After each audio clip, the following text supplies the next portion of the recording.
اللہم صلی علی محمد وعلی آل محمد کما صلیت علی ابراہیم وعلی آل ابراہیم انک حمید مجید اللہم بارک علی محمد وعلی آل محمد کما بارکت علی ابراہیم وعلی آل ابراہیم انک حمید مجید۔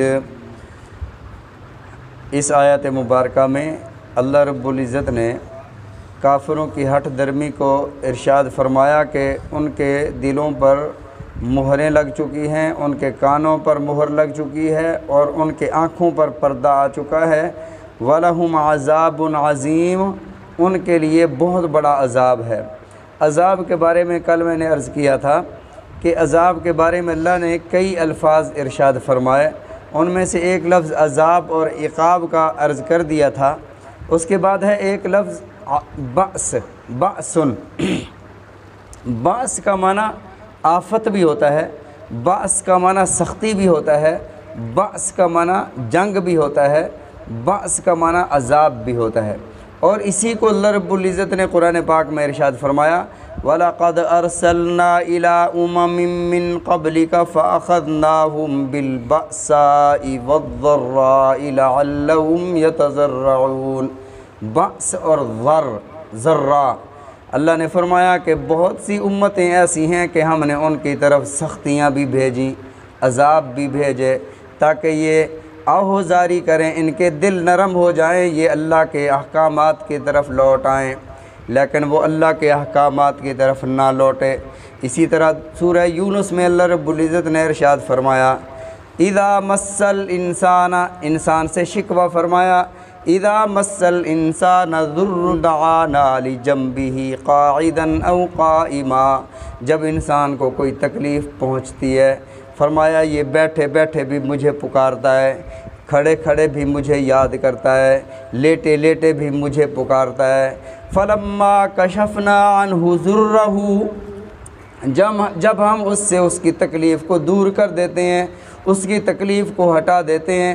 فلما کشفنا عنہ ضرہ مر کأن لم یدعنا الی ضر مسا، ایسے گزر جاتا ہے جیسے کبھی اس کو کچھ ہوا ہی نہیں تھا، یہ ایسے گزر جاتا ہے جیسے یہ کبھی تکلیف میں آیا ہی نہیں تھا۔ ضر کا معنی تکلیف، بأس کا معنی تکلیف، عذاب۔ اور اسی طرح ایک لفظ ہے وبال۔ وبال کہتے ہیں ایسی تکلیف جو زیادہ بھی ہو اور سخت بھی ہو، اور اس کو اللہ رب العزت نے ارشاد فرمایا الم یاتکم نبأ الذین کفروا من قبل، اے میرے محبوب صلی اللہ علیہ وسلم، الم یاتکم نبأ الذین، ان کے پاس سابقہ لوگوں کی خبریں نہیں پہنچی ہیں کہ انہوں نے اللہ کے احکامات کو جھٹلایا تو اللہ نے انہیں فذاقوا وبال امرہم، ان کے اعمال کا اللہ نے انہیں مزہ چکھایا اور بڑا دردناک عذاب دیا۔ اور اسی طرح ایک لفظ ہے نکال۔ نکال کا معنی ایسی سزا جو عبرتناک ہو، جس سے لوگ عبرت حاصل کریں، اور اس کو اللہ رب العزت نے چور کی سزا کے بارے میں ارشاد فرمایا السارق والسارقة فاقطعوا ایدیہما جزاء بما کسبا نکالا من اللہ۔ نکال فرمایا چور مرد ہو یا عورت ہو، السارق والسارقة فاقطعوا ایدیہما، ان دونوں کے ہاتھ کاٹ دو، مرد ہو یا عورت ہو، یعنی یہ ایسی سزا ہے جس سے لوگ عبرت حاصل کریں گے۔ نکالا من اللہ، یہ اللہ کی طرف سے ایسی سزا ہے، عبرتناک ہے، اس سے لوگ عبرت حاصل کریں گے۔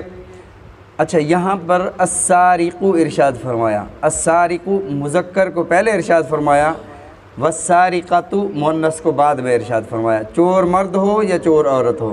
لیکن جب زنا کا معاملہ آیا وہاں اللہ رب العزت نے زانی کا لفظ پہلے نہیں ارشاد فرمایا، وہاں اللہ نے فرمایا الزانیۃ والزانی فجلدوا، یعنی عورت کا ذکر پہلے فرمایا، مرد کا بعد میں۔ تو مفسرین کرام رحمہ اللہ نے فرمایا چور کو مقدم اس لیے فرمایا، پہلے اس لیے ذکر فرمایا کہ چوری کرنے میں مرد ذرا بہادر ہوتا ہے، عورت چوری کرتے ہوئے ڈرتی ہے، اور زنا اور بدکاری میں پہلا قدم عورت کا ہوتا ہے۔ اگر عورت کسی کی طرف نہ دیکھے، یہ موقع فراہم نہ کرے، تو کوئی اس کا کچھ نہیں بگاڑ سکتا۔ تو فرمایا الزانیۃ والزانی، الزانیہ زانی عورت اور زانی مرد، اگر ان کا یہ ثابت ہو جائے گناہ، یہ کنوارے کے لیے سزا یہ ہے کہ اسے کوڑے لگائے جائیں اور جلا وطن کیا جائے، اور شادی شدہ کے لیے اسے رجم کیا جائے، اور چور کے لیے السارق والسارقۃ، چور مرد ہو یا چور عورت ہو، اس کے لیے سزا ہاتھ کاٹنا ہے۔ اب کسی نے سوال کیا کہ چور کا ہاتھ کاٹنا کیوں ہے؟ ساری زندگی کے لیے کسی کی چوری کی ہوگی پیسوں کی، پیسے تو دوبارہ بھی کمائے جا سکتے ہیں، لیکن ہمیشہ کے لیے ایک بندے کو معذور کر دینا، اسلام کا یہ حکم تو بڑا سخت لگتا ہے۔ تو مفسرین کرام رحمہم اللہ نے اس کی بڑی بہترین توجیہ ارشاد فرمائی، وجہ ارشاد فرمائی۔ انہوں نے کہا اللہ نے تمام انسانوں کو ہمیشہ کا فقیر بنایا ہے کہ یہ اللہ کے فقیر ہیں۔ یا ایھا الناس انتم الفقراء الی اللہ، اللہ نے فرمایا اے انسانوں تم سارے کے سارے اللہ کے فقیر ہو، اللہ کے مانگتے ہو، تم اللہ سے مانگو۔ اور ہمیشہ کے فقیر کے لیے ایک ہمیشہ اور دائمی پیالہ بھی چاہیے، کشکول بھی چاہیے، کہ جو ہمیشہ کا مستقل فقیر ہو اسے ایک مستقل پیالہ بھی چاہیے۔ تو اللہ نے انسان کو یہ پیالہ عطا فرمایا، ہاتھ جوڑے اور یہ پیالہ بن گیا کہ اللہ مجھے یہ عطا فرما۔ اب اس بندے نے شاہی پیالے کی قدر نہیں کی اور اس شاہی پیالے کے ذریعے سے چوری کر لی، اللہ کے حکم کو توڑ لیا۔ اللہ نے فرمایا کہ یہ شاہی پیالہ اس سے واپس لے لو۔ تو اللہ نے وہ پیالہ واپس لے لیا اور فرمایا کہ چور اگر چوری کرے تو اس کا ہاتھ کاٹ دو، اور عورت اگر چوری کرے تو اس کا بھی ہاتھ کاٹ دو۔ اسی طرح ایک لفظ ہے نکیر، عذاب کے معنی میں ایک لفظ ہے نکیر۔ نکیر کا معنی ایسا عذاب جو نفرت انگیز ہو، ایسا عذاب جس سے لوگ نفرت کریں، ایسا عذاب اللہ نے فرعونیوں پر بھیجا تھا۔ وہ کیا عذاب تھا؟ نکیر۔ فَأَرْسَلْنَا عَلَيْهِمُ الطُّوفَانَ وَالْجَرَادَ وَالْقُمَّلَ وَالضَّفَادِعَ وَالدَّمَ آيَاتٍ مُفَصَّلَاتٍ، یہ سارے عذاب تھے۔ وہ کیا عذاب؟ سب سے پہلا عذاب طوفان بھیجے، والجراد ٹڈیوں کا لشکر بھیجا، والقمل جوؤں کا عذاب بھیجا، مردوں میں عورتوں میں جوئیں اس قدر ہیں، کھانا کھانے بیٹھ رہے ہیں جوئیں گر رہی ہیں۔ فرمایا والقمل والضفادع، پانی پینے بیٹھے تو پانی میں مینڈک پیدا ہو گئے، والدم کھانا کھانے بیٹھے تو کھانے میں خون نظر آنے لگا۔ فرمایا ذیب موسیٰ فاملیت للکافرین، اے میرے محبوب موسیٰ علیہ السلام جھٹلائے گئے، ان کی بات نہ مانی گئی۔ فاملیت للکافرین، میں کافروں کو مہلت دیتا رہا۔ فاملیت للکافرین ثم اخذتهم فکیف کان نکیر، پھر کیسے رہا میرا پکڑنا اور نکیر نفرت والا عذاب دینا، ایسا عذاب دینا جس سے گھن آنے لگے۔ اور اسی طرح ایک عذاب ہے مثولاس، یعنی ایسا عذاب جس کی مثالیں پہلے گزر چکی ہوں۔ کیا مطلب؟ وَيَسْتَعْجِلُونَكَ بِالسَّيِّئَةِ قَبْلَ الْحَسَنَةِ، تمہیں بڑی جلدی ہوتی ہے گناہ کرنے کی، نیکی کرنے سے پہلے گناہ کی طرف دوڑتے ہو۔ يَسْتَعْجِلُونَكَ بِالسَّيِّئَةِ قَبْلَ الْحَسَنَةِ وَقَدْ خَلَتْ مِن قَبْلِهِمُ الْمَثُلَاتِ، اللہ نے کئی عذابات ایسے بھیجے جس کی مثالیں، جس کی عذاب کے کھنڈرات، جس کی ویرانیاں آج بھی موجود ہیں۔ اور اسی طرح عذاب کی کیفیت کے حساب سے اس کے بھی کئی طرح کے عذابات آئے۔ مثلا اللہ نے فرمایا فَكُلًّا أَخَذْنَا بِذَنبِهِ، ہم نے ہر ایک کو اس کے گناہوں کے بقدر پکڑا۔ فَأَرْسَلْنَا عَلَيْهِ حَاسِبًا، کسی کو ایسی ہوا کا عذاب دیا جس میں پتھر بھی اڑ رہے تھے، سنگریزے بھی اڑ رہے تھے، وہ عذاب دیا۔ سرسری عاتیہ، ایسی تیز ہوا جو درختوں کو اکھاڑ پھینکتی تھی۔ فَأَخَذَتْهُمُ الصَّيْحَةُ، اور کسی کو چیخ کا عذاب دیا، جبرائیل علیہ السلام نے آ کر زور سے چیخ ماری اور دل پھٹ گئے سب کے، فرمایا صیحہ کا عذاب۔ اور اسی طرح فرمایا فَأَغْرَقْنَا مِنْهُمْ، اور کئی ایسے تھے جنہیں ہم نے غرق کر دیا، غرق کا عذاب دیا۔ تو عذاب کی بھی مختلف اقسام تھیں۔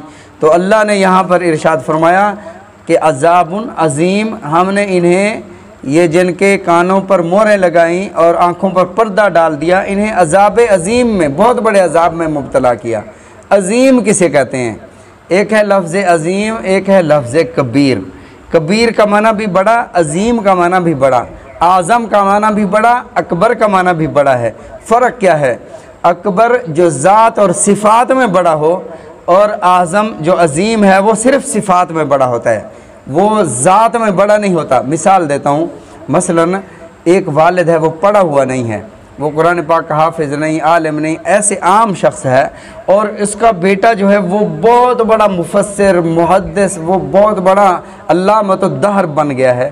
تو اب بیٹا جو ہے صفات میں والد سے بڑھ گیا، تو ہم کہیں گے بیٹا عظیم ہے، والد کبیر ہے۔